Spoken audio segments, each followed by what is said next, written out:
عزیزان گرامی، ہم سارے اس بات کو بخوبی جانتے ہیں، اللہ تعالیٰ نے قرآن کریم میں بہت واضح طور پر ارشاد فرمایا کہ کافر اور مشرک یہ چاہتے ہیں کہ وہ اللہ کے نور کو اپنی پھونکوں سے بجھا ڈالیں۔ یریدون ان یطفئوا نور اللہ بافواہہم۔ قرآن کے اس جملے سے یہ بات واضح ہو گئی کہ اللہ کے دشمنوں کا طریقہ اور ان کا ارادہ کیا ہے، وہ اللہ کے نور کو پھونکوں کے ذریعے سے بجھانا چاہتے ہیں، لیکن اللہ تعالیٰ اپنے نور کو غالب کرنے کا اعلان کر چکا ہے۔ اس سے اگلی آیت میں فرمایا کہ اس نے اپنا رسول ہدایت کے ساتھ، دین حق کے ساتھ اس لیے بھیجا تاکہ وہ تمام ادیان پر غالب آ جائے، اور ایسا وہ کرے گا، ایسا وہ کرے گا۔ قرآن کی یہ آیت، یہ دو آیات اپنے ذہن میں رکھیے۔ ان دو آیات کے بعد ہم قرآن کریم میں یہ بھی بارہا مرتبہ پڑھتے ہیں کہ اللہ تعالیٰ بہت واضح طور پر ارشاد فرما رہا ہے، اس میں کوئی لگی لپٹی بات نہیں۔ فرمایا وَلَن تَرْضَىٰ عَنْكَ الْيَهُودُ وَلَا النَّصَارَىٰ حَتَّىٰ تَتَّبِعَ مِلَّتَهُمْ، کہ جب تک تم یہود و نصارہ کی پیروی نہیں کرو گے وہ ہرگز تم سے راضی نہیں ہوں گے۔ یعنی ان کا طریقہ اور ان کا جو مشن ہے وہ بڑا واضح ہے۔ قرآن نے اس حوالے سے بڑا واضح طور پر فرمایا کہ وہ ہرگز تم سے راضی نہیں ہو سکتے، نہ وہ تم سے راضی ہوں گے۔ پھر اسی طرح قرآن کریم بڑا واضح طور پر فرماتا ہے کہ ان اہل کتاب کا حال یہ ہے، ان اہل کتاب کا حال یہ ہے کہ یہ ایک دوسرے کو ہی دین سے نکالے بیٹھے ہیں۔ یہودی کہتے ہیں عیسائی کچھ نہیں ہے، عیسائی کہتے ہیں یہودی کچھ نہیں ہے، یہ دونوں کتاب کی تلاوت کرنے والے ہیں۔ پھر قرآن ہمیں واضح طور پر بیان کرتا ہے کہ ان کے ساتھ تمہاری یاریاں نہیں ہونی چاہیے، یہ تمہارے خیر خواہ نہیں ہو سکتے۔ تو ہم پتہ نہیں کس بھول بھلائیوں کی کس وادی میں بیٹھے ہیں، اور ہم قرآن کے اس فرمان کو اپنے ذہنوں سے، اپنے دماغ سے، اپنے قلوب و اذہان سے نکال بیٹھے۔ قرآن نے تو واضح طور پر بیان کیا کہ یہ تمہارے دشمن ہیں، اور تمہاری دشمنی میں بلکہ قرآن فرماتا ہے قد بدت البغضاء من افواہہم، یہ تو تم پر اتنا ان کو غصہ ہے، غضب ہے، یہ اپنی انگلیاں نوچ ڈالیں۔ یہ تو کچھ ہے جو ان کا غضب ظاہر ہوا، کچھ ان کا غصہ ہے جو ظاہر ہوا، وما تخفی، اور جو کچھ چھپا ہوا ہے نا ان کے سینوں میں وہ اس سے بھی کہیں زیادہ ہے۔ اب یہ قرآن کے الفاظ ہیں کہ قرآن یہ بیان کرتا ہے کہ ان کے دل میں اتنا بغض ہے کہ یہ اپنی انگلیاں نوچ ڈالتے ہیں غصے کے عالم میں، تم پر ان کو اتنا غصہ، جو ان کا غصہ ظاہر ہوا یہ تو بہت تھوڑا ہے، اور جو ان کے دلوں میں ہے یہ اس سے کہیں زیادہ ہے۔ تو وہ آج تک اسی رستے پر چل رہے ہیں، لیکن ہم بیچارے بولے، ہم پتہ نہیں کس وادی میں ہیں کہ پتہ نہیں ہمارا کوئی دشمن نہیں ہے، ہمیں کسی فتنے کا سامنا نہیں کرنا پڑے گا۔ ہمارے آقا کریم سرور عالم صلی اللہ علیہ وسلم نے ہمیں واضح طور پر ارشاد فرمایا، صحیح مسلم کی حدیث اس وقت آپ کے سامنے ہے، آپ نے تو واضح طور پر بشارت دی کہ ایک نہیں کئی فتنے ہوں گے، کئی فتنے ہوں گے، فتنوں کی بھرمار ہوگی، بارش کے قطروں کی جو تیزی ہے اس سے بھی زیادہ تیزی کے ساتھ فتنے نازل ہوں گے۔ اور اس میں اللہ کے نبی علیہ السلام نے ایک واضح علامت، ہدایت، نصیحت ذمہ داری کا واضح طور پر بیان کیا کہ القاعد فیہا خیر من القائم، ان فتنوں کے دور میں جو بیٹھا ہوا ہوگا وہ کھڑے ہوئے سے بہتر ہوگا، اور جو کھڑا ہوا ہوگا وہ چلنے والے سے بہتر ہوگا، اور جو چلنے والا ہے وہ دوڑنے والے سے بہتر ہوگا، کیونکہ جو شخص دوڑ رہا ہے اس کی تیزی کہیں بھی سمت وہ جائے اسی تیزی کے ساتھ جائے گا، جو چل رہا ہوگا وہ اپنے چلنے کے ساتھ برائی کی طرف جائے گا، جو کھڑا ہوگا وہ ان سب سے بہتر ہوگا، جو بیٹھا ہوگا وہ ان سب سے بہتر ہوگا۔ یہ جو درجہ بندی اللہ کے نبی علیہ السلام نے کی، اس درجہ بندی کو اگر ہم سمجھیں کہ نبی علیہ السلام کے یہ فرمانے کا مقصد کیا ہے، اور آخری جملہ بہت اس میں اہم ہے، من تشرف لہا تستشرفوا، جس نے ان کی طرف جھانکا، وہ جی کیا ہوتا ہے جی ہم صرف دیکھ ہی تو رہے تھے، وہ جی ہم نے صرف دیکھا ہی ہے۔ قرآن واضح طور پر بیان کرتا ہے، اللہ کے نبی نے واضح طور پر فرمایا کہ من تشرف لہا، جس نے جھانکا، یہ اس کو اپنی طرف لپیٹ میں لے لیں۔ اللہ کے نبی علیہ السلام فرماتے ہیں ومن وجد فیہا ملجأ فلیعوذ بہ، جس کو کوئی جائے پناہ ملتی ہے وہ جائے پناہ میں جائے، اپنی ان فتنوں سے پناہ حاصل کرے، ان فتنوں سے اپنے آپ کو بچائے۔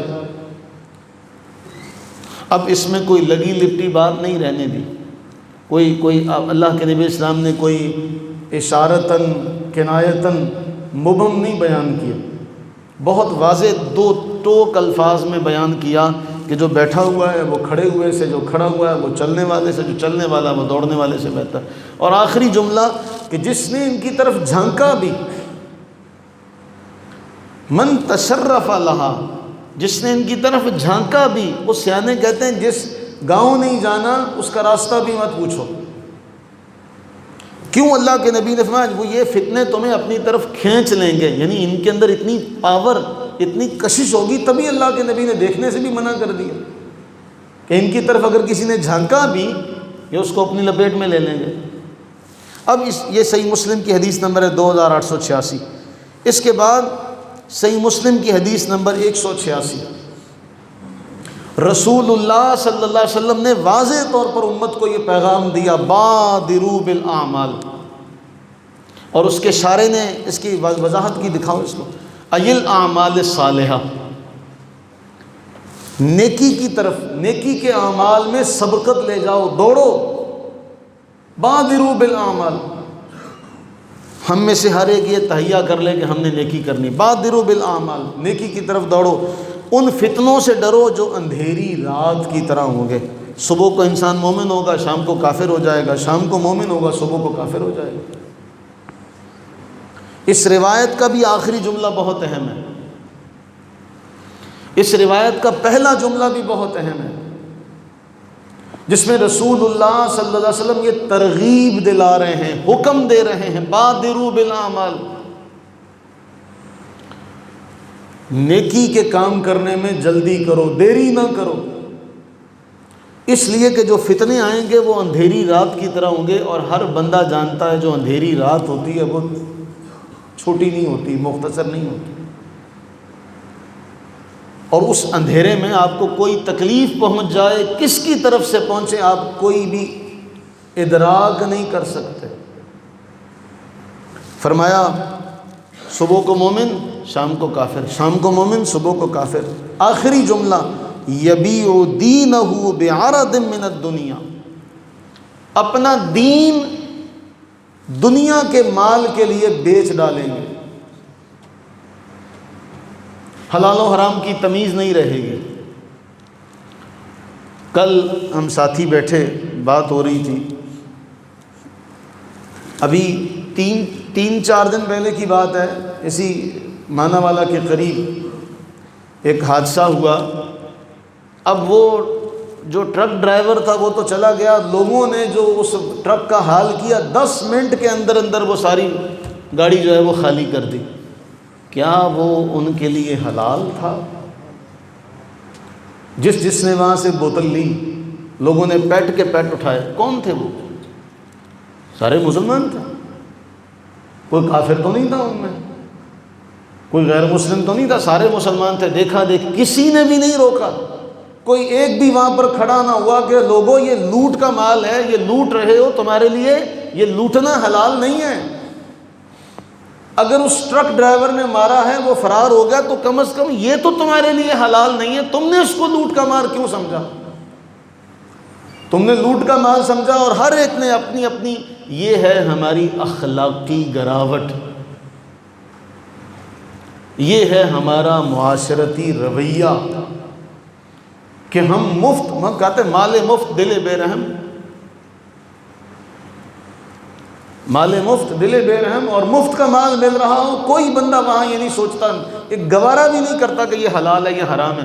اب وہ جو حدیث اللہ کے نبی علیہ الصلوۃ والتسلیم کی ہے، وہ جس کا مفہوم یہ ہے کہ وہ جو حرام کا مال جو پیٹ میں گیا، حرام کا لقمہ جو پیٹ میں گیا، پھر دعا مانگو، اے میرے رب، اے میرے رب، اے میرے رب، میں کیسے اس کی دعا قبول ہو؟ تو وہ جتنے بھی لوگ، وہ سارا کا سارا مال جنہوں نے لوٹا وہ ان کے جسموں میں گیا، جب تک وہ جسم اس حرام مال سے پلتا رہے گا، نہ ان کی نمازیں، نہ ان کی دعائیں، نہ ان کی نیکیاں۔ یہاں تو کہا گیا دنیا کے مال کے لیے اپنا دین بیچ دیں گے، تو بتائیے اس سے بڑی کوئی اور مثال ہو سکتی ہے ہماری اخلاقی گراوٹ کی؟ کہ جس دور میں ہم جی رہے ہیں، ہمارے پرانے دور میں آپ سارے جانتے ہیں، ہمارے دوست فرمانے لگے کسی دور میں ماں باپ سختی کیا کرتے تھے، کس کے ساتھ جا رہے ہو، کون ہے جس کے ساتھ تم نے جانا ہے؟ کوئی بھی دروازے پر آتا تو پتہ ہوتا بھی اس کا کون سا دوست ہے، کس کے ساتھ اس کی دوستی ہے۔ اور بچہ گھر میں ایک پینسل بھی زائد لے آتا، ایک شارپنر بھی زائد لے آتا تو ماں باپ سوال کرتے کس نے دیا، یہ کس کا لیا تم نے؟ تھا ایسے کہ نہیں ایسے؟ اب ماں باپ سو چکے ہیں، اب ماں باپ نہیں پوچھتے بچہ کہاں جا رہا ہے، کس کے ساتھ جا رہا ہے، کیا لا رہا ہے۔ ہمارے ایک دوست نے بڑی پیاری بات کہی کہ جب بچہ کمائی کرنے لگے تو وہ باپ ہوتا ہے گھر کا، اس کو کوئی نہیں پوچھتا، وہ گھر کا ایسا بڑا پیر اور بزرگ بن جاتا ہے کہ ماں کہتی نہیں کما کے لاتا ہے، اس کو کچھ نہ کہو، اس کو نہ روکو۔ یعنی وہ تو پھر ایسا ہو گیا کہ وہ جو مرضی کرے، کیونکہ وہ گھر میں کمائی لا کر دیتا ہے، اس لیے اب اماں ابا اس سے یہ پوچھنا بھی گوارا نہیں کرتے کہ کیا کر رہا ہے تو۔ اور نماز کا وقت تو ہمارے ماں باپ اتنے بڑے رحم دل ہیں، بچہ کالج یونیورسٹی میں پڑھتا ہو تب بھی ماں باپ کو رحم آ جاتا ہے، نہیں دیر سے سویا ہے، میں نے اٹھانا کیوں اس کو، صبح بعد میں پڑھ لے گا، نماز جاتی ہے تو جائے، کام سے تھکا آ رہا ہے کوئی بات نہیں۔ تو وہ جو جملہ جو قرآن کی آیت میں ہر بار کئی بار اس کو پڑھتا ہوں، ما قدر اللہ حق قدرہ ان اللہ لقوی عزیز، اللہ تعالیٰ جو قوی ہے، جو غالب ہے، انہوں نے اس اللہ کی وہ قدر نہیں کی جو قدر کرنے کا حق تھا۔ تو جملہ یبیع دینہ بعرض من الدنیا، دنیا کے مال کے لیے دین بیچ لیں گے، حالانکہ کیا کہا گیا، جس کے پاس امانت نہیں، جو امین نہیں، اس کا دین نہیں، اس کا دین نہیں، جو امین نہیں، جو امانت دار نہیں۔ تو امانت کا تو ہمارے معاشرے میں حال یہ ہے کہ کوئی دور دراز کی، کوئی دور کے قصبے کی، کوئی دور دراز کے دیہات گاؤں شہر کی، یا پیچھے کوئی 10-20 سال پرانی نہیں، تازہ مثال ہے، ہفتہ بھی نہیں ہوا، اور ہمارے ہی آس پاس کے محلے کے لوگ۔ اللہ کے نبی علیہ السلام نے فرمایا یبیع دینہ بعرض من الدنیا، اخلاقی گراوٹ کا عالم یہ ہے، مال آئے چھوڑو، دین چھوڑو، مال ملے، مال ملنا چاہیے، حلال حرام کی تمیز ختم ہو جائے گی۔ آگے چلیں، امام ابن عاصم، ابی عاصم، ان کی ایک حدیث کی کتاب ہے السنہ، یہ متوفی ہیں 287 ہجری، انہوں نے ایک روایت نقل کی، حضرت مقداد بن اسود کہتے ہیں ما آمنوا علی احد بعد الذی سمعت من رسول اللہ صلی اللہ علیہ وسلم، جب سے میں نے رسول اللہ صلی اللہ علیہ وسلم کا یہ فرمان آپ سے سنا، تب سے میں کسی کے بارے میں بے خوف نہیں رہا، مجھے کسی پر یقین نہیں رہا، میرا کسی پر ایمان نہیں رہا۔ اللہ کے نبی نے فرمایا لَقَلْبُ ابن آدم اسرع تقلبا من القدر اذ استجمعت غلیانا، فرمایا ایک ابلتی ہوئی ہانڈی اس سے بھی زیادہ تیزی کے ساتھ مومن جوش مارتا ہے، پتہ نہیں کبھی برائی کی طرف نکل جائے، پھسل جائے، اس ابلتی ہوئی ہانڈی سے بھی زیادہ ابن آدم کا دل جوش مارتا ہے۔ کہتے ہیں مجھے پھر کسی پر یقین نہیں رہا کہ اس پر وقت آئے تو پتہ نہیں یہ کیا رویہ اختیار کرے۔ آپ کو پتہ ہے کہا گیا کہ جو فقیری اور تنگی ہے نا، یہ انسان کو کفر تک لے جاتی ہے، انسان کافر تک ہو جاتا ہے۔ تو آپ نے کیا کہا؟ مقداد بن اسود کہتے ہیں جب سے میں نے یہ سنا نا کہ انسان کا جو دل ہے یہ تو ابلتی ہوئی ہانڈی سے بھی تیزی کے ساتھ جوش مارتا کہ کہیں بھی بہک سکتا ہے، مجھے کسی پر ایمان یقین نہیں رہا، کون کب کہاں بہک جائے، میں آپ ہم کب کون کہاں بہک جائے اللہ کے سوا کوئی نہیں جانتا۔ اللہ کے نبی علیہ السلام نے اسی لیے یہ تعلیم دی، لا حول ولا قوت الا باللہ العلی العظیم، نہ اپنی نیکیوں پر مان کرو، نہ اپنے علم پر مان کرو، نہ اپنے تقوی پر مان کرو، کچھ بھی تمہارے پاس تمہارا نہیں، بہکتے بھٹکتے لمحے سے بھی کم حصہ لگے گا، ساری کی ساری شرافت بہہ جائے گی، میں ہوں یا آپ ہوں، کوئی بھی ہو۔ جنہیں اللہ تعالیٰ بچائے صرف وہ بچ سکتے ہیں۔ کیوں اللہ کے نبی علیہ السلام بار بار یہ مانگا کرتے کہ اے دلوں کو پھیرنے والے، یا مقلب القلوب ثبت قلبی علی دینک، حضور رحمت عالم رسول عالمیہ صلی اللہ علیہ وآلہ وبارک وسلم یہ دعا مانگے کہ اے اللہ، اے دلوں کو پھیرنے والے، میرے دل کو اپنے دین پر ثابت قدم رکھنا۔ پھر میں اور آپ، ماں و شما کس گنتی میں آتے ہیں؟ ہماری تو کوئی اوقات ہی نہیں۔ اگر ہمیں اس ہستی نے یہ تعلیم دی کہ اے دلوں کو پھیرنے والے، میرے دل کو دین پر ثابت قدم رکھنا، تو یہ جو روایت آپ کے سامنے ہے کہ ابن آدم کا دل تو ابلتی ہوئی ہانڈی سے بھی زیادہ تیزی کے ساتھ جوش مار سکتا، کہیں بھی جا سکتا، تو وہ جو پچھلی حدیث ہم نے پڑھی، صبح مومن شام کو کافر، شام کو مومن صبح کو کافر، دنیا کا مال ملے دین بیچ دیا جائے گا۔ یہ آپ ان روایات کو آج کے تناظر میں دیکھیں، لگتا ہے کہ آج کے دور میں، آج کے دور کے حوالے سے حضور نے ہمیں آئینہ دکھایا، یہ ہے تمہارا دور، یہاں پیسہ ملے کوئی نہیں سوچتا حلال ہے حرام ہے، بہت کم لوگ ہوں گے جن کے قدم ڈگمگانے سے بچ جائیں، وہ جنہیں اللہ تعالیٰ بچا لے۔ اللہ کے نبی علیہ الصلوۃ والتسلیم نے ہمارے لیے کوئی بات ایسی نہیں جو رہنے دی ہو، آپ نے جس کو بیان نہ کیا۔ صحیح مسلم کی حدیث نمبر 2867، اللہ کے نبی علیہ السلام ایک باغ سے گزرے، وہاں راوی کہتے ہیں قبریں تھیں، 6 5 یا 4 قبریں تھیں، تو اللہ کے نبی علیہ الصلوۃ والتسلیم کا جو سواری کا جانور تھا وہ بدک گیا۔ جب وہ بدکا تو حضور نے فرمایا ان میں سے ان قبروں والوں کو کوئی جانتا ہے؟ کہنے لگے ہاں جی ہمیں پتہ ہے۔ فرمایا یہ کب مرے، کس حال میں مرے؟ عرض کی گئی کہ ماتوا فی الاشراک، شرک کی حالت میں ان کا اس دنیا سے رخصت ہوئی، شرک پر ان کی موت ہوئی ہے۔ رسول اللہ صلی اللہ علیہ وسلم نے اگلا جملہ فرمایا ان هذه الامہ تبتلی فی قبورہا، یہ جو امت ہے قبر میں آزمائش، عذاب، ابتلا سے گزر رہی ہے یا گزاری جائے گی۔ فرمایا اگر مجھے یہ ڈر نہ ہوتا کہ تم مردوں کو دفن نہیں کرو گے، دفن کرنا چھوڑ دو گے، تو میں اللہ سے دعا مانگتا تمہیں عذاب قبر سنوا دوں، تمہیں عذاب قبر سنواتا، لیکن مجھے ڈر یہ ہے کہ تم دفن کرنا چھوڑ دو گے، پھر اللہ کے نبی علیہ السلام نے ہماری طرف چہرہ کیا اور جو جملے ارشاد فرمائے، یہ جملے یاد کر لیں، انہیں یہاں جگہ دیں۔ فرمایا تعوذوا باللہ من عذاب النار۔ اب رسول اللہ کا فرمان اور صحابہ کا جواب ساتھ ساتھ سنیے گا۔ حضور نے حکم دیا اپنے ساتھ صحابہ کو، فرمایا اللہ کی پناہ مانگو عذاب نار سے۔ سب نے کہا نعوذ باللہ من عذاب النار۔ آپ بھی کہہ لیں نعوذ باللہ من عذاب النار۔ انہوں نے کہا اے ہم سب اللہ کی پناہ میں آتے ہیں عذاب نار سے۔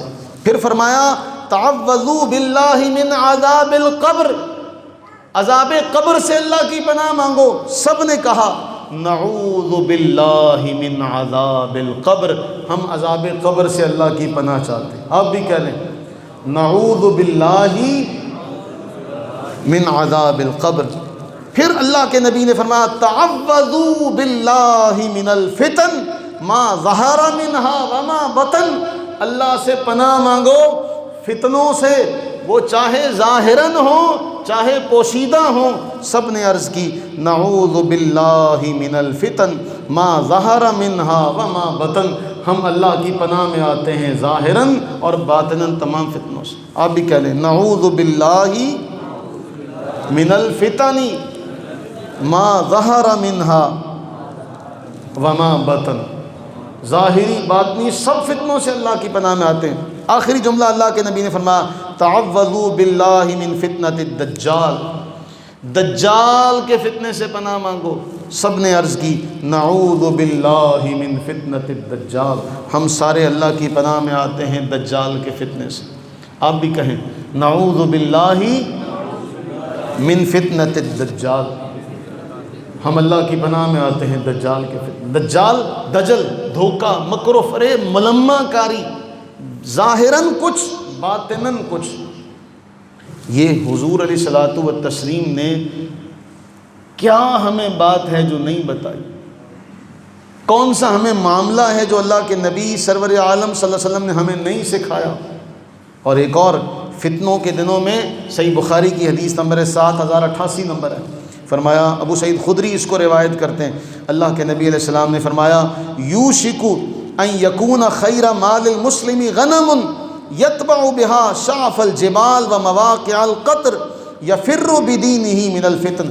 اپنا دین بچانے کے لیے فتنوں کے دنوں میں کسی بھی شخص کے لیے سب سے بہتر یہ ہوگا کہ بکریاں لے اور پہاڑ کی اونچائی چوٹی پر چلا جائے، جہاں بارش بھی برستی ہو، جہاں بارش بھی برستی ہو، سبزہ بھی ہو، وہاں چلا جائے، بکریاں پال لے، دنیا سے کنارہ کش ہو جائے، فتنوں سے اپنے آپ کو بچا لے۔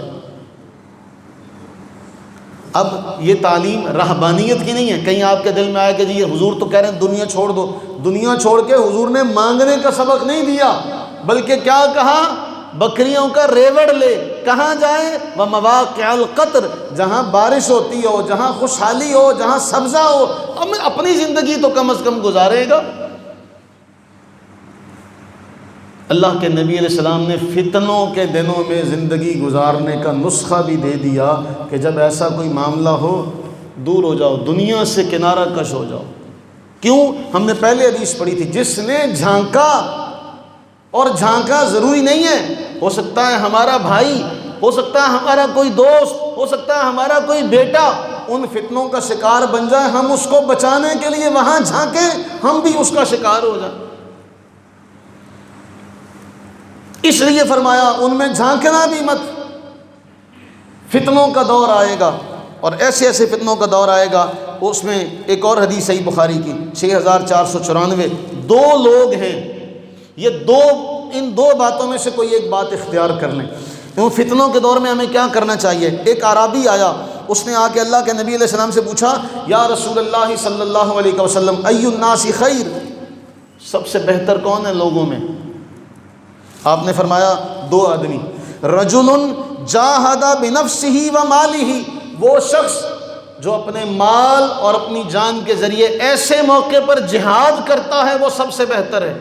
دوسرا وَرَجُلٌ فِي شَعْبٍ مِّنَ الشِّعَابِ يَعْبُدُ رَبَّهُ وَيَدَعُ النَّاسَ مِن شَرِّهِ، وہ جو اپنے جانور لے کر دنیا سے دور ہٹ گیا، لوگوں کو اپنے شر سے بچا لیا۔ میرے عزیزو اتنا بڑا جملہ اس حدیث کے اندر ہے، وہ ہماری سماعتوں کے اوپر سے گزر گیا۔ حضور سرور عالم صلی اللہ علیہ وسلم نے یہ نہیں فرمایا کہ لوگوں کے شر سے بچ جاؤ، یہ نہیں فرمایا،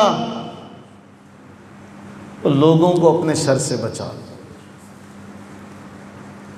برائی کی نسبت ہر بندہ اپنی طرف کرے گا، یار میں برا ہوں اس لیے میں کنارے پر ہو گیا، یہ نہیں کہ تم برے ہو اس لیے تمہیں چھوڑ دیا، نہیں میں برا ہوں، بس میں چاہتا ہوں میری برائی تمہارے تک نہ پہنچے۔ فرمایا وَيَدَعُ النَّاسَ مِن شَرِّ، لوگوں سے دور ہو گیا، اپنے شر سے لوگوں کو بچا لیا۔ اور ایسے موقع پر سارے ائمہ محدثین نے یہ صراحتاً نقل کیا کہ بھئی وہ بندہ جو فتنوں کے ایام میں، پرفتن دور میں دنیا سے کنارہ کشی اختیار کر لیتا ہے اپنا دین بچانے کے لیے، وہ سب سے بہتر ہے۔ دوسرا کون ہے؟ جو پھر ایسے فتنوں کے موقع پر کھڑا ہوتا ہے، استقامت کا پہاڑ بن کر کھڑا ہوتا ہے، اپنا مال بھی خرچ کرتا ہے، اپنا وقت بھی دیتا ہے، اپنی جان بھی لگاتا ہے، ان فتنوں کے سامنے سد سکندری بن کر کھڑا ہوتا ہے، سکندری دیوار بن کر کھڑا ہوتا ہے ان فتنوں کا مقابلہ کرنے کے لیے کہ میں سامنے کھڑا ہوں، میرے پیچھے والے کم از کم بچ جائیں۔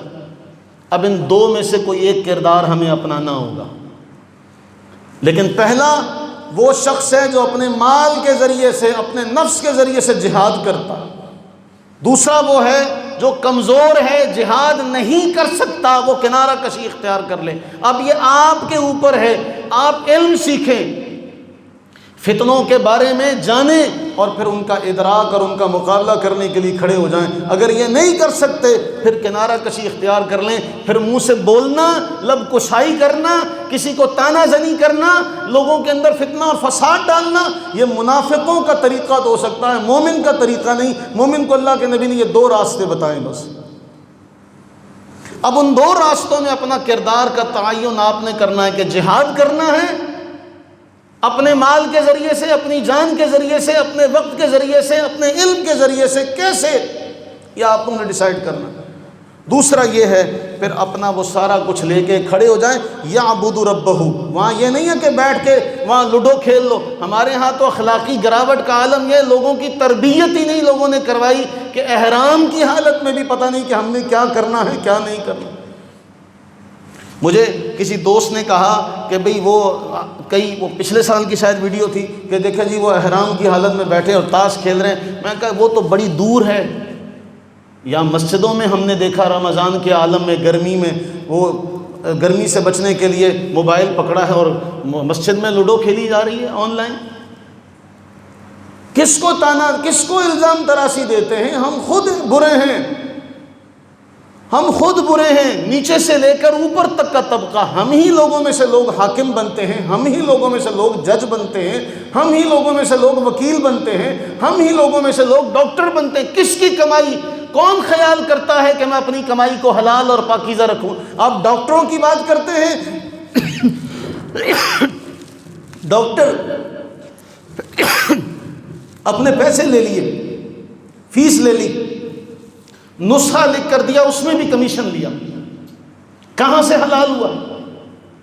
جس نے اپنے وقت کے آپ سے پیسے لے لیے، اب وہ مجاز نہیں ہے اس بات کا کہ وہ اس میں بھی پیسے لیتا ہے، جو دوائی لکھ کر دے رہا اس میں بھی وہ پیسے لیتا ہے۔ بولیے ایسا ہے کہ نہیں ایسا؟ اور کہیں سے بھی پوچھ لیں، وہ جی آپ فارمیسی پر چلے جائیں تو وہ کہتے ہیں جی متعلقہ جہاں ڈاکٹر نے آپ کو لکھ کے دی اس کے ارد گرد کے علاقے میں وہاں فارمیسی سے جا کے ملے گی۔ کہاں؟ مجھے کبھی کبھی لگتا ہے پتہ نہیں ہم نے دین کو محدود کیا۔ میں نے آج سے کوئی پرانی بات ہے، ہمارے بڑے بزرگ ہیں، آپ بزرگ ہیں، میں کیا کروں، لیکن ہمیں یہ کہا جاتا ہے کہ جی صرف نماز، روزہ، تقوی، آپ دنیا داری کی بات مت کریں، آپ سیاست کی بات مت کریں، جدا ہو دین سیاست سے جو رہ جاتی ہے چنگیزی۔ ہم ممبر پر بیٹھ کر کیا سکھائیں؟ صرف نماز کرتے رہیں، باہر لوٹ مار ہوتی رہے اور ہم آپ کو نماز کرتے رہیں؟ تو پھر اگر کوئی ناراض ہوتا ہے تو 100 بار مجھے اس کی ناراضگی قبول ہے، 100 بار مجھے اس کی ناراضگی قبول ہے کہ اگر کوئی ان باتوں پر تانا زنی کرتا ہے کہ جی یہ ہمارا کام ہے، ہم نے حلال و حرام کی تعلیم دینی ہے، لوگوں کے کردار کو صحیح کرنے کی کوشش کرنی ہے۔ یہ تو نہیں کہ آپ کو وظیفے بتاتے رہیں، آپ کو ثواب کے کام بتاتے رہیں، آپ کو فضائل اعمال سناتے رہیں اور آپ فضائل کے کام سنتے رہیں اور دین اسی طرح بے نام ہوتا رہے۔ ڈاکٹروں کی کمائی کہاں حلال رہ گئی، وکیلوں کی کمائی کہاں حلال رہ گئی، جو باہر بیٹھے ہیں یہ جو زمینیں بیچنے والے ان کی کمائی کہاں حلال رہ گئی۔ اور آگے چلیں تو پھر بہت سے نام آتے ہیں، بہت سے نقاب پوش اس میں آ جاتے ہیں۔ اللہ کے نبی علیہ الصلوۃ والتسلیم نے فرمایا لوگ اپنا دین بیچ ڈالیں گے دنیا کے مال کے لیے، اور ہمیں الجھا دیا گیا ان کاموں میں، بس اپنی نماز پڑھو، بس تم نماز کے بارے میں جواب دہ ہوگے۔ معاشرے کے اندر جو بگاڑ پیدا ہوتا ہے وہ پیدا ہوتا رہے۔ آپ کو پتہ ہے چھٹیوں کے دنوں میں ہمارے لاہور ہائی کورٹ کے فاضل جج نے یہ فیصلہ جاری کر دیا کہ جی جو احمدی ہے یہ مسلمانوں کا ہی فرقہ ہے، یہ مسلمانوں کی جماعت ہے، حالانکہ آئین پاکستان میں یہ لکھا ہے کہ یہ اقلیتی ہیں۔ علماء نے ایک درخواست لکھی اور علماء نے وہ درخواست لکھ کر لاہور ہائی کورٹ کو پیش کی، تو کل انہوں نے اپنا وہ بیان واپس لیا۔ معلوم یہ ہوا کہ جب تک کوئی ریئیکشن نہ کیا جائے، رد عمل نہ دیا جائے، تب تک حرام ہے تو حرام چلتا رہے گا، کوئی بولے گا تو پھر واپس لیا جائے گا، ورنہ وہ مسلمان نہیں ہے۔ کیا سبزی بیچتے بیچتے کوئی ہائی کورٹ کا جج بن جاتا ہے؟ بولو، وہ کیا کوئی گلی میں پھیری لگانے والا جو سر کے اوپر ٹوکری اٹھاتا ہے، وہ ٹوکری اٹھاتے صبح اٹھا، اسے کہا بھی تو ہائی کورٹ کا جج بن گیا؟ اور تم کہاں سے پڑھے لکھے ہو کہ تمہیں دین کی ان بنیادی باتوں کا بھی نہیں پتا؟ ان حساس معاملات کو تم بچوں کا کھیل سمجھتے ہو کہ کوئی آگے سے رد عمل دے گا تو ہم اپنی ریٹ واپس لیں گے، ورنہ نہیں لیں گے۔ اس سے بڑھ کر قرآن اٹھائیے، قرآن نے بیان کیا، ایک تو وہ ہے جو تمہاری حقیقی ماں ہے، ایک وہ ہے جو تمہاری حقیقی ماں ہے، دوسرا وہ ہے جو حقیقی باپ ہے، لیکن ایک ایسا رشتہ قرآن فرماتا ہے جس نے تمہیں دودھ پلا دیا، یہ اتنا مقدس ترین فریضہ ہے۔ اللہ کے نبی نے فرمایا اس دودھ پلائے جانے کی وجہ سے وہ تمہاری حقیقی ماں جیسی ہو گئی۔ اتنا مقدس ترین فریضہ قرآن بیان کرے، وَأُمَّهَاتُكُمُ اللَّاتِي أَرْضَعْنَكُمْ وَأَخَوَاتُكُمْ مِنَ الرَّضَاعَةِ، تمہاری رضاعت والی مائیں، دودھ پلانے والی مائیں، دودھ پلانے والی ماؤں کی بیٹیاں تمہاری بہنیں ہیں۔ جیسے حقیقی ماں ہوتی ہے، جیسے حقیقی بہن ہوتی ہے، قرآن نے اتنا مقدس ترین اس کو رتبہ دیا، اسے حقیقی رشتوں کے برابر لا کر کھڑا کر دیا۔ اس کے ساتھ اب نکاح نہیں ہو سکتا، وہ تمہارا محرم ہے۔ اور ہماری سندھ گورنمنٹ نے کیا مذاق کیا، انسانی دودھ جو ہے اس کا بینک وہاں پہ کھول دیا کہ جی عورتیں اپنا دودھ وہاں پہ دیں گی اور وہ جو غریب غربا ہیں ان کو پلایا جائے گا۔ وہ کس کو بے وقوف بناتے ہو؟ کون ریکارڈ سنبھالے گا؟ ان سے تو FBR سے اپنا ریکارڈ نہیں سنبھالا جاتا، گندم کتنی آئی اس کا ریکارڈ نہیں سنبھالا جاتا۔ کون ریکارڈ سنبھالتا ہے؟ جب ریکارڈ چیک کرنے کی بات کی جائے تو وہاں پر آگ لگ جاتی ہے۔ کون ریکارڈ سنبھالے گا؟ اور کل 25 سال کے بعد کیسے پتا چلے گا کہ کس کس کا دودھ اس نے پیا ہے؟ وہ اس کی ماں ہے، وہ رشتے میں اس کی بہن لگتی ہے، کون اس کا ذمہ دار ہوگا؟ شریعت مطہرہ کی بنیادیں ہلا دی۔ مقاصد شریعت کا سب سے بڑا ایک بنیادی اصول یہ بھی ہے انسانی نسل کا تحفظ۔ اس لیے کہا گیا کہ دودھ پلانے والے کے ساتھ حرمت والا رشتہ ہے۔ جب بینک بنیں گے، یورپ کی اقتدا کرتے ہوئے، یورپ میں یہ معاملہ ہے کہ وہاں کوئی پتہ نہیں، اور سب سے بڑی ریاست چلی، وہاں دنیا میں سب سے زیادہ ایسے بچے پیدا ہوتے ہیں جن کے نہ ماں کا پتہ نہ باپ کا پتہ۔ میں اعداد و شمار بتاؤں تو آپ حیران ہو جائیں گے۔ وہاں نہیں پتا کہ دادی دادا کون ہے، نانی نانا کون ہے، ماما چاچا کون ہے۔ ہمارے معاشرے میں ایسا نہیں ہوتا۔ یہاں وہ خاندان بستا ہے جس کے دادا دادی کا بھی پتا، نانا نانی کا بھی پتا۔ کوئی بچے کی ماں فوت ہو جائے، اس کے دوسرے ہمدرد کھڑے ہو جاتے ہیں، اور پورے خاندان کو پتا ہوتا ہے کہ اس نے کس کا دودھ پیا ہے، کس کا اس نے دودھ نہیں پیا۔ ہمارا معاشرہ یورپ کا معاشرہ کلیتاً جدا ہے، لیکن بدقسمتی سے ہمارے یہ ڈالروں کے بھوکے سیاستدان ہمیں اس ملک کو بھی جو اسلام کے نام پر حاصل کیا گیا، یہاں بھی وہی درندگی، یہاں بھی وہی حرام خوری کا ایک ماحول پیدا کرنا چاہتے ہیں جو اسلام کے بالکل متضاد ہے۔ کسی کو خبر نہیں ہے کانوں کان۔ ہمارا وزیر صحت اس کا افتتاح کرتا ہے، کون اس کا حساب رکھے گا؟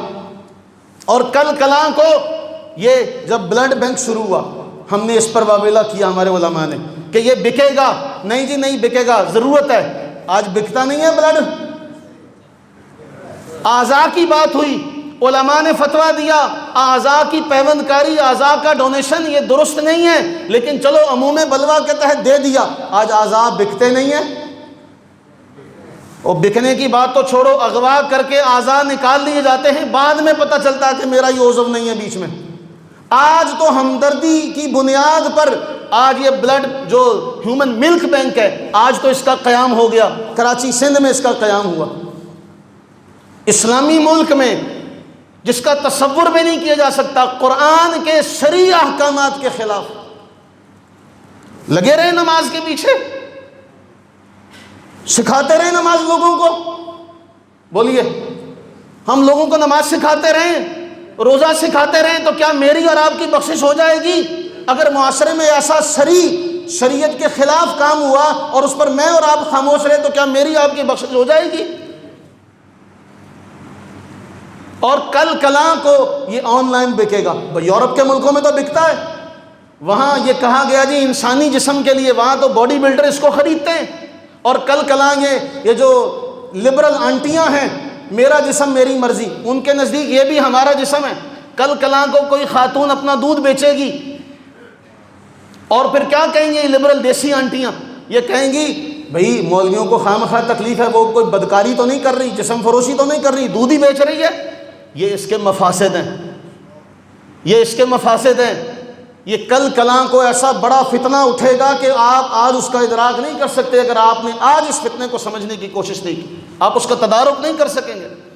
ہم واضح طور پر حکومت وقت کو یہ تنبیہ کرتے ہیں کہ خلاف شریعت کاموں سے اپنے آپ کو بچا لیں، باز آئے، وگرنہ ہم کچھ نہ کر سکے تو ہم اللہ کے حضور دعا کر کے اپنا فریضہ ضرور ادا کر سکتے جو ہمارے بس میں ہوا۔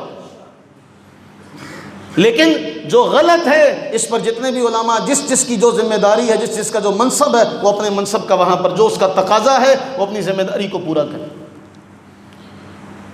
لوٹ کا مال سمجھا ہوا ہے، لوٹ کا مال سمجھا ہوا، جس کا جو چیز آیا وہ فیصلہ کر دے، جب تک اس کے خلاف کوئی رد عمل نہ کیا جائے، کوئی تحریک نہ چلائی جائے، سب خاموش ہو جاتے ہیں۔ اور اس کا نام رکھا شریعہ۔ وہ کون سے شریعت نے اس کی اجازت دے دی؟ ہمارے معاشرے میں تو اس کی ضرورت ہی نہیں پڑتی۔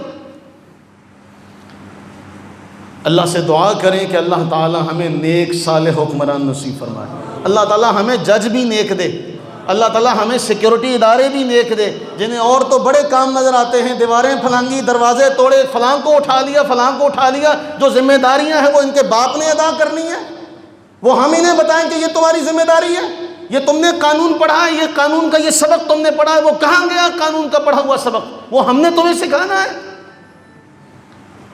میرے عزیزوں، مسئلہ یہ ہوا، انہوں نے کہا جی مسجد کا ملا صرف مسجد تک رہے، اور ہماری کئی تنظیمیں بدقسمتی سے وہ اس راستے پر چل رہی ہیں، جی صرف نماز پڑھو، جی اسلام بڑا سافٹ ہے، اسلام بڑا نازک ہے، بس نماز پڑھتے رہو، اپنی اپنی ذمہ داریاں ادا کرو۔ وہ جو اللہ کے نبی علیہ السلام نے جو جہاد کا سبق دیا تھا اپنے مال سے، اپنے نفس کے ذریعے سے، وہ کہاں جائے گا؟ ایسی ساری باتیں ہوتی رہیں گی تو پھر ان کا تدارک کون کرے گا؟ ہم مصلی بچھا کے تسبیح ہاتھ میں پکڑ کے اتنی بار اتنی تسبیح، اتنی بار اتنا کلمہ، اتنی بار اتنا کلمہ، بس یہ پڑھتے رہو۔ ہماری سب سے بڑی کمزوری یہ ہے کہ ہمیں آج کے دور میں کوئی صحیح بات بتائے تو ہم اس کو اپنا دشمن سمجھتے ہیں۔ ہم یہ سمجھتے ہیں کہ جب تک مولوی ہمیں صرف نماز روزے کے مسئلے بتاتا رہے، اتنی تسبیح اتنی بار پڑھو گے تمہاری مراد پوری ہو جائے گی، اتنی تسبیح اتنی بار پڑھو گے تمہاری فلاں مراد پوری، تب تک ہمیں مولوی اچھا لگتا ہے۔ جہاں مولوی نے ایسی کوئی بات کی جو ہمارے سیاسی اقدار سے وابستہ ہے، ہماری سیاسی وابستگی سے وابستہ ہے، تب ہمیں وہ مولوی برا لگتا ہے۔ کہتا ہوں وہی بات، سمجھتا ہوں جسے حق، نہ بلا ہے مسجد ہوں نہ تہذیب کا فرزم۔ جب مجھے یہ ادراک ہوا کہ میں اس منصب کی ذمہ داری صحیح طور پر ادا نہیں کر سکتا تو میں چپ کر کے خاموشی سے نیچے ہو جاؤں. لیکن جب تک یہاں ہوں کن تم خیر امہ، تم سب سے بہتر امت اسی لیے ہو تأمرون بالمعروف، نیکی کا حکم دیتے ہو، برائی سے روکتے ہو. تمہارے پاس یہ دو باتیں ہیں، نیکی کا حکم دینا، برائی سے روکنا. اور جو میں نے حدیث آپ کو سنائی تھی، کیا سب سے افضل کون ہے؟ جو اپنے مال کے ذریعے سے، اپنی جان کے ذریعے سے جہاد کرتا ہے. ہم فرنٹ لائن پہ کھڑے ہوں گے. آپ کس راستے کو چنتے ہیں؟ بکریاں لے کے سائڈ پہ ہو جاؤ گے؟ بکریاں لے کے سائڈ پہ ہو جاؤ گے یا فرنٹ پہ آؤ گے؟ اللہ تعالیٰ آپ کو ہمت عطا فرمائے، اللہ تعالیٰ آپ کو استقامت عطا فرمائے، اللہ تعالیٰ آپ کا معین و مددگار ہو. اللہ تعالیٰ دین کے ہر معاملے میں ہمیں کھڑا ہونے کی، اس کی حفاظت کرنے کی، اس کا تحفظ کرنے کی اور اس کی خاطر ہمیں ہر اقدام سے گزرنے کی اللہ ہمیں توفیق عطا فرمائے. اللہ تعالیٰ ہمیں ہر قسم کے جو مفادات ہیں ان سے بالا تر ہو کر خالصتاً لوجہ اللہ، اللہ کی رضا کے لیے، کسی کے نام و نمود کے لیے، کسی کی بے عزتی کرنے کے لیے، کسی کی تعریف کرنے کے لیے نہیں، صرف اللہ کی رضا کے لیے. اللہ تعالی ہمیں حق کا ساتھ دینے کی توفیق عطا فرمائے. اللہ تعالی ہمارے حکمرانوں کو ہدایت دے، اللہ تعالی ہمارے حکمرانوں کو ہدایت دے. اور اگر ایسے لوگ ہدایت کے لائق نہیں ہیں تو پھر اللہ تعالی ان کا حشر فرعون جیسا اور نمرود جیسا فرمائے. آمین ثم آمین. وما علینا الا